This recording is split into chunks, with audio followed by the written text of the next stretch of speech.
Hello, Kong Lani! Kumusta ka? Mabuti naman. Balita namin, mag-a-anniversary ka na po uli. Ilang years na nga ba? 15 years in public service. Ano sa tingin nyo ang dahilan at love na love tayo ng mga taga-Bacoor? Simulat sa pool na tayo pumasok sa larangan ng public service, na-deliver natin yung mga kahilingan ng ating pong mga kababayan.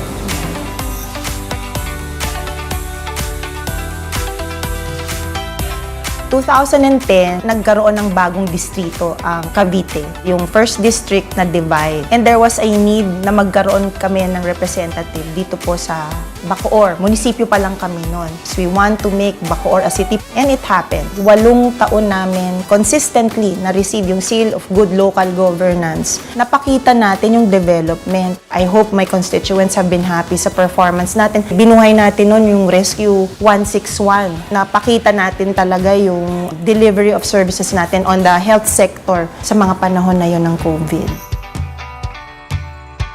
Nandyan syempre yung una sa lahat, yung assistance to indigent citizens in crisis situations, yung pagbibigay ng financial assistance sa education, sa gamot, sa libing, medical assistance to indigent patients. Nandyan din yung programa na tupad, yung pagbibigay po ng ayuda for 10 working days sa ating pong mga mamamayan na makakapagtrabaho at makakapag-assist sa cleanliness ng barangay.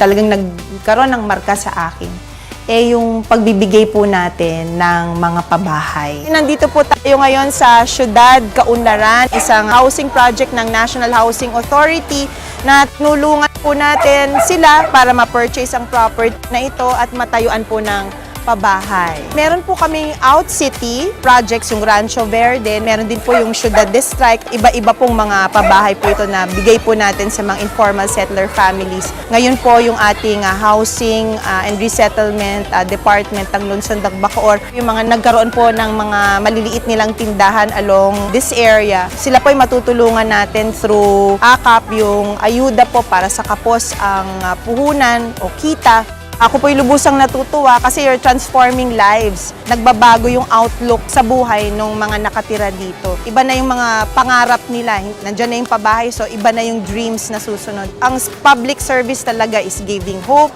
inspiring people, and empowering them. Meron pa ba tayong mga pangarap para sa Bacoor na ginagawa na or gagawin pa lang? Meron kasing kaming batas na naisulong nitong 19th Congress na ngayon ay batas na. Ito yung celebration ng August 1, 1898. Ito yung Bacoor Assembly na starting this 2025 ay isa-celebrate natin on national scale. Ito po yung pagpirma ni General Emilio Aguinaldo ng Act of Independence noong August 1, 1898. Ito po yung dokumento na pirmado ni Aguinaldo. At ito rin yung niratify sa Malolos Congress. This is very meaningful for me and the museum na tinatayo namin, yung Sentrong Pangkultura, Arkibo at Museo will be a testament to that particular celebration. Itong Rescue 161 ay na-conceptualize natin dahil nung panahon pa ni Governor Bong Revilla, nung nawala siya bilang gobernador, nawala ang Rescue 161. Nung tayo'y naging mayor, ni-revive natin yung numerong ito. Nakita ho namin yung need talaga ng quick response pagdating po sa aksidente, sa sunog, sa pangangailangan ng ambulansya at kung ano-ano pa. Nandyan din po syempre yung ating hotline area kung saan maraming sumasagot na ngayon ng mga emergency responders. Naging active ang Rescue 161 nung panahon ng COVID. Ang resilience building po ng Lungsod ng Bacoor ay right beside the City Hall para mas mabilis po yung aksyon at pagkilos ng ating po mga responders. Nako-convene po natin yung Disaster Preparedness Council po nung mga panahon na yon.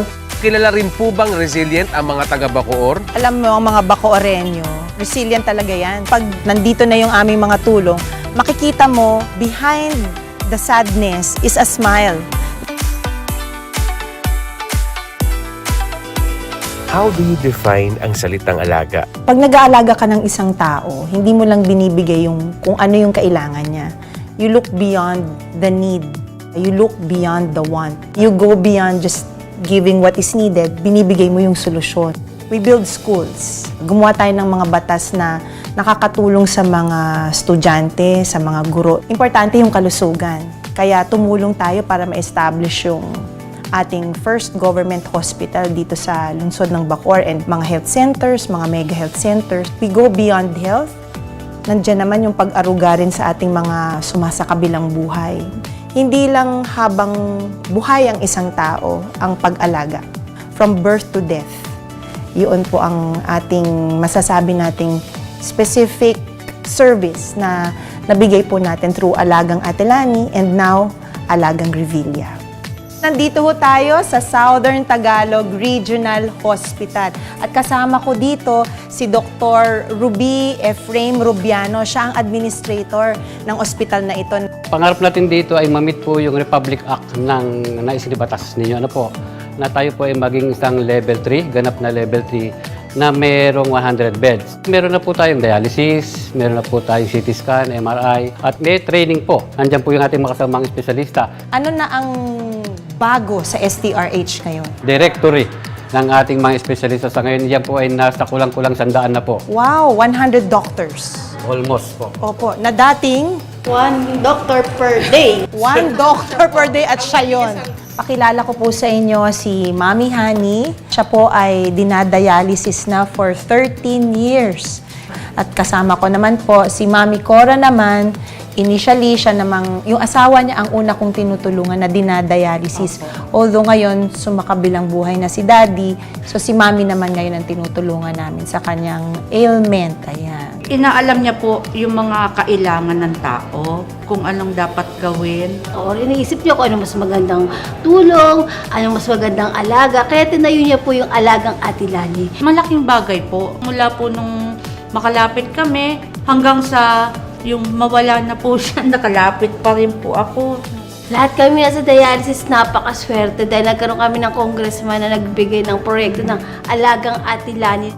Nakakataba naman ng puso yung mga sinabi nyo. Natutuwa ako kahit paano yung nakakatulong po kami sa inyo. Sino ang Lani Mercado na nanay at may bahay? First and foremost, ako yon. Sa simula ng buhay ko, kilala niyo ako bilang isang artista at pagkatapos ng aking pag-artista, nagpakasal ako ng isang buong Revilla. And that started me being a mother, me being a wife. Yun ang isa sa mga mahalagang bahagi ng buhay ko. That is my core. Doon ang gagaling kung ano ako. Gaano po kayo ka-proud bilang nanay? Very proud of my children. Trabaho ng isang nanay at ng isang magulang ang i-guide ang mga anak mo. Pero the decisions that they will make in order to improve themselves at mapili nila yung tamang career para sa kanila, desisyon nila yun. Ano po yung wisdom na madalas niyong nasi-share sa kanila? Huwag niyong kakalimutang maging humble. Laging nakatungtong ang paa niyo sa lupa dahil ang lahat ng mga bagay sa mundo ay maaring mawala at as much as possible, hindi pinagyayabang ang kung ano ang meron ka. Sinasabi namin, kung kaya mong makatulong, tumulong ka sa abot ng iyong makakaya. Noon akala ko katuwang lang ako ng aking kabiyak sa public service. Politician's wife lang ako. Pero hindi ko akalain na mapapasok pala rin ako sa tunay na buhay ng public service. Noon kilala ako as Lani, nag-transcend into Ate Lani ng Bacoor. Ayun na, tinawag na akong nanay ng Bacoor. Nagsimulang maliit ang pamilya ko, ngayon mas lumaki ang pamilya ko at mas marami pa akong inaalagaang mga anak, mga lolo, mga lola, mga tatay, mga nanay. At yung inaabot nating pangarap para sa lungsod ng Bacoor at sa 2nd District ng Lalawigan ng Cavite ay matamo natin habang sama-sama, habang tulong-tulong tayong lahat.